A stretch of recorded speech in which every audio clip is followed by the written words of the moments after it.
but you said it must happen on Monday. So then when Monday comes and nothing happens, you get disappointed in God, but that's not the time that God wanted it to happen. It actually happens on Fridays, but you said that it must happen on Monday. And so now you're disappointed because at the time that you said it didn't come to pass. So now you're mad at God for the time that he didn't say it, but you did.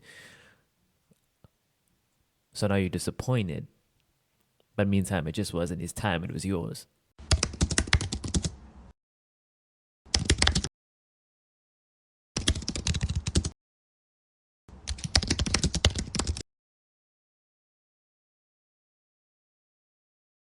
Okay, now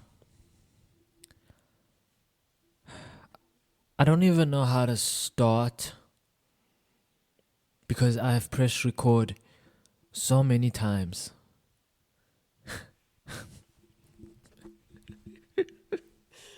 I can't do this anymore. Like, okay, let me put you guys on game. So, everybody, Matthew here, Imran J, leader founder of the band Grace, and welcome to the band Grace Q&A. Now, let's go a little bit backstory into this. I did the Q&A. Actually, I did it twice. First, I did it outside there with this nice wooden background, and I pretended to be two people doing the Q&A. Turns out the video is so big and there's so much editing on it. I spent like I don't know how long editing it just to go to YouTube to be on. And by the way, there's a certain network that is so slow. I'm not gonna name it, but you know who you are. Just because you have cheap prices, your network is bad. Okay? Okay? Right.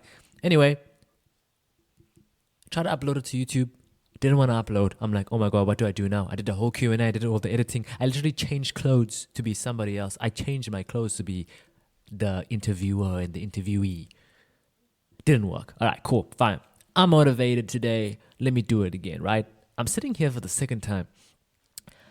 I don't realize that the recording system is on loop. So the whole time I'm recording, it's looping just the first 4 bars.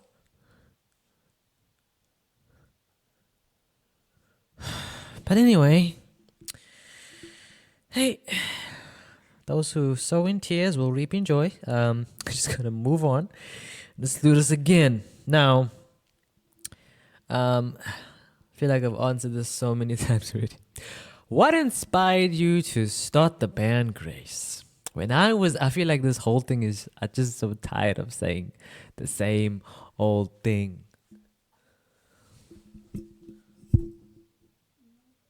You know what? Forget it. My sister walked in the room. I'm not doing this thing again. Anyway, what inspired me was, tell,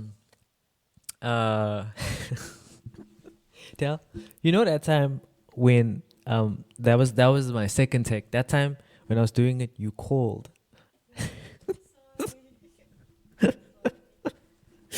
That's fine. That's fine. All for the gram. All for the gram. What inspired me was Green Day, of course. At this point, I'm reading a script. But what inspired me was Green Day, the way Billy Joe played his guitar, the way he, hanged it down, the way thing. And I actually wanted to be like a Christian rock star. So he's the guy who was like, all right, let's do this. I want to be that. And I wasn't even like the band Grace at that time. I was just the kid who did, music. So the band Grace started when I started writing songs. And I don't know what date that is, but yeah, Green Day, though, pushed me in that direction. How would you describe your sound in 3 words? Kingdom, generational, and loud. Yep, loud and proud. Who are your biggest musical influences? This is easy.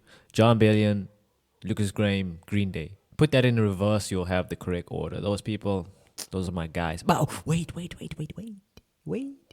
Now, okay, recently, music influences Russ. If you know, you know. Okay. What is your songwriting process like? I do music first and then I do lyrics. I can never do lyrics and do music. I have to hear the thing to make the thing. So yeah, music comes first. What lyric have you written that means the most to you? I think the lyric that means the most to me is the one from Moments of Silence. Well, if you don't know about Moments of Silence, then let me let you know there is a package coming soon called the Trinity Pack, which will be advertised. It includes all three albums, which is All Nations, Therapy, and Moments of Silence, which some of you might have if you bought the CD a long, long time ago. But if you haven't, don't worry, Trinity Pack is on the way. But in Moments of Silence album, there's a line that says, I know you cannot see me, but one day, but some days you can feel me.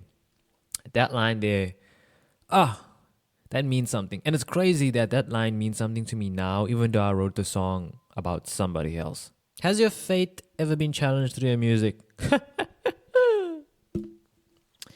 Over the years, you get prophecies, you get encouragement, you get all of these things, right? And you're like, oh, this is what you said, this is what you're gonna do, this is what you said you're gonna do, this is where all that kind of stuff, you get all the word and whatever prophet said, oh, yo, all that stuff. And then you wait for it, you don't see it in its fullness. And you say, God, I thought you were gonna do all of these things. Here I am out here doing your work.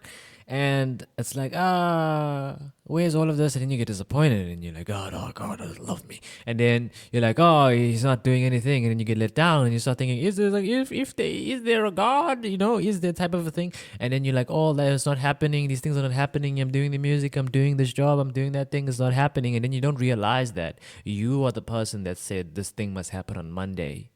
But God said it's going to happen on Friday.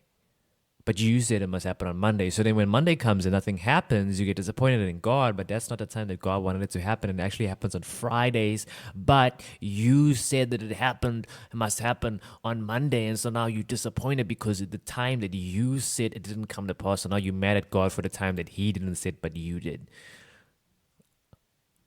So now you're disappointed. But meantime, it just wasn't his time. It was yours. So, yes.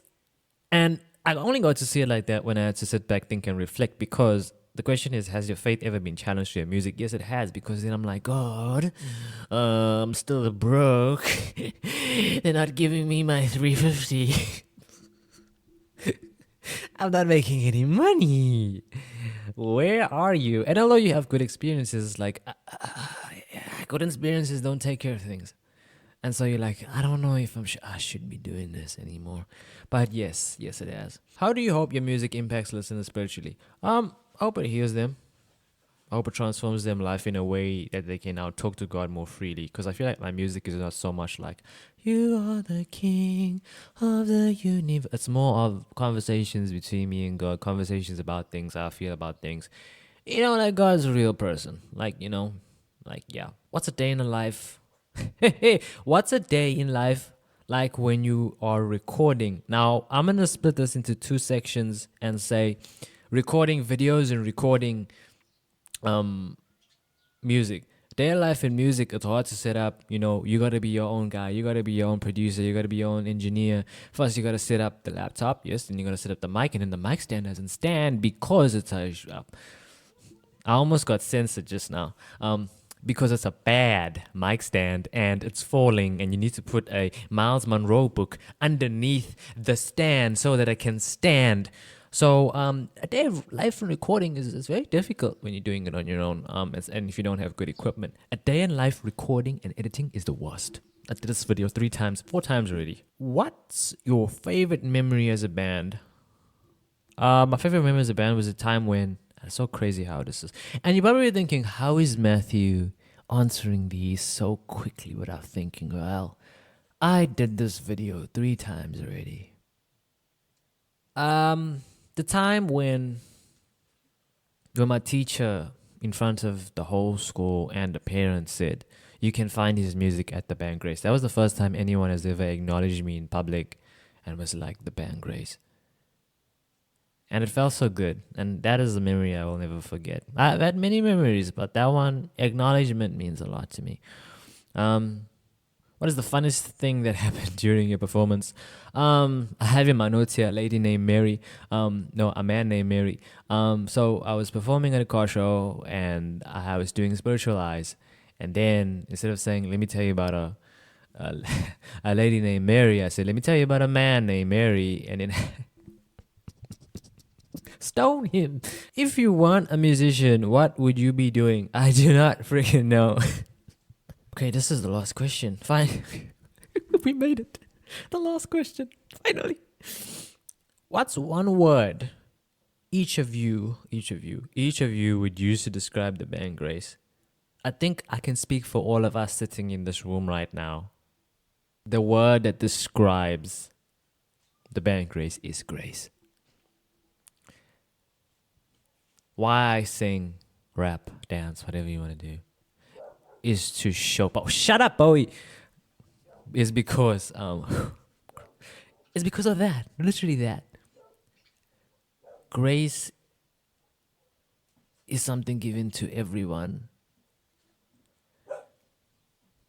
And it should be for everyone. And so our sound, it translates to everyone. So sometimes you'll be hearing like some Tamil, Hindu. Sometimes you'll be hearing some hip hop. Sometimes you'll be hearing pop. Sometimes you'll be hearing soul. It's because our anchor scripture as a band is John 3:16.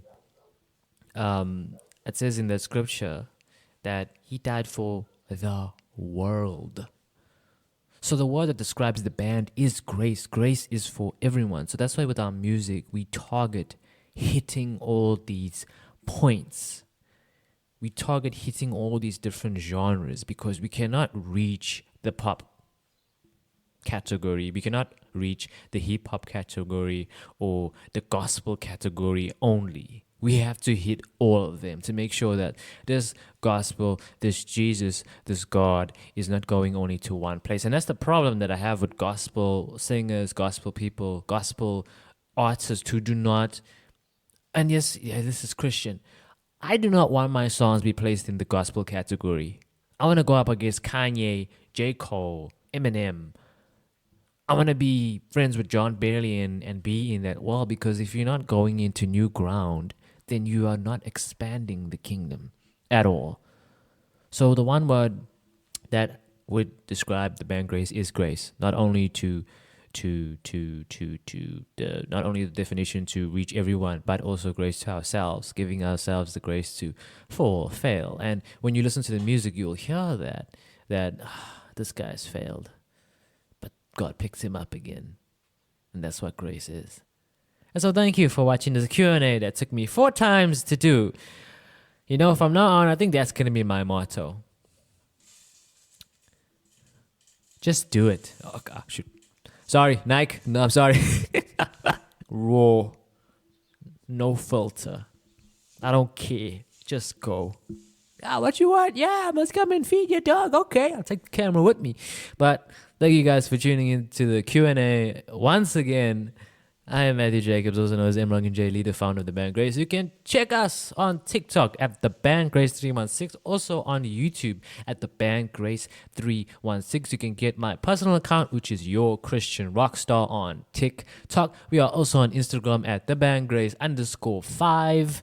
Also, big thing coming, the Trinity Pack, which includes all the music from 3 albums to the single, and there's some bonus features which you are not going to want to miss, because there's some things in there that you will get that other people won't know about until a certain time, and that could be even a year from now. So thank you for watching this video. Stay blessed. Make sure you subscribe, hit the like button, share to a friend, post on your status, post everywhere, get a t-shirt, do whatever you feel with this video, and I hope that God blessed you through it. I hope you know now that you know some of the things. You'll do a Q&A again sometime, but with more good questions. And but yeah, thank you guys. Thank you so much. See you in the next video. Trinity Pack's coming soon. Make sure you guys grab it. Peace out.